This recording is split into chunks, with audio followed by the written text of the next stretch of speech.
চাঁদাবাজদের বিরুদ্ধে ফরিদপুরে বিক্ষোভ মিছিল ও পথসভা করেছে ছাত্র জনতা। বিস্তারিত নিরঞ্জন মিত্রের পাঠানো তথ্য ভিডিও চিত্রে। সারা দেশে হত্যাকাণ্ড, চাঁদাবাজি, দখলদারি, হামলা ও খুনের প্রতিবাদে ফরিদপুরে বিক্ষোভ মিছিল ও সংক্ষিপ্ত পথসভা করেছে ছাত্র জনতা।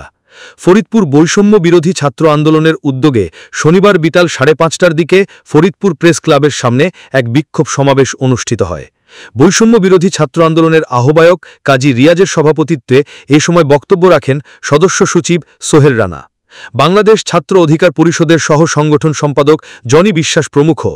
এ সময় বক্তারা চাঁদাবাজদের হাতে ঢাকার মিটফোর্ডে নিহত হওয়া ভাঙারি ব্যবসায়ী সোহাগ হত্যার ঘটনায় তীব্র নিন্দা জ্ঞাপন করেন।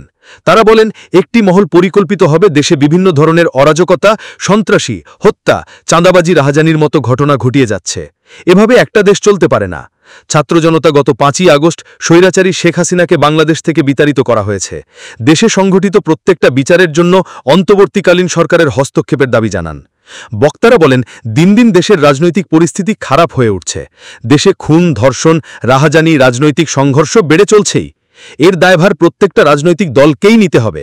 এভাবে একটা দেশ চলতে পারে না। বক্তারা বলেন, 5ই আগস্টের পূর্বে ছাত্র জনতা মাঠে ছিল, এখনও ছাত্র জনতা মাঠে আছে এবং ভবিষ্যতেও থাকবে। দেশের পরিস্থিতি খারাপ হলে আবারও পূর্বের মতো ছাত্র জনতা তা প্রতিহত করবে বলে হুঁশিয়ারি দেয় তারা। এখনও বাংলাদেশকে নিয়ন্ত্রণ করতে না পারলে দেশের পরিস্থিতি দিন দিন ভয়াবহ অবস্থা ধারণ করবে। এভাবে চলতে দেওয়া যাবে না।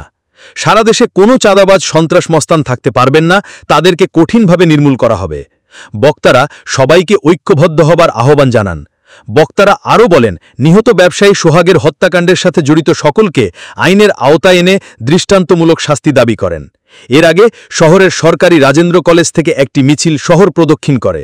এ সময় বৈষম্য বিরোধী ছাত্র আন্দোলনের নেতৃবৃন্দ এবং সাধারণ শিক্ষার্থীরা উপস্থিত ছিলেন।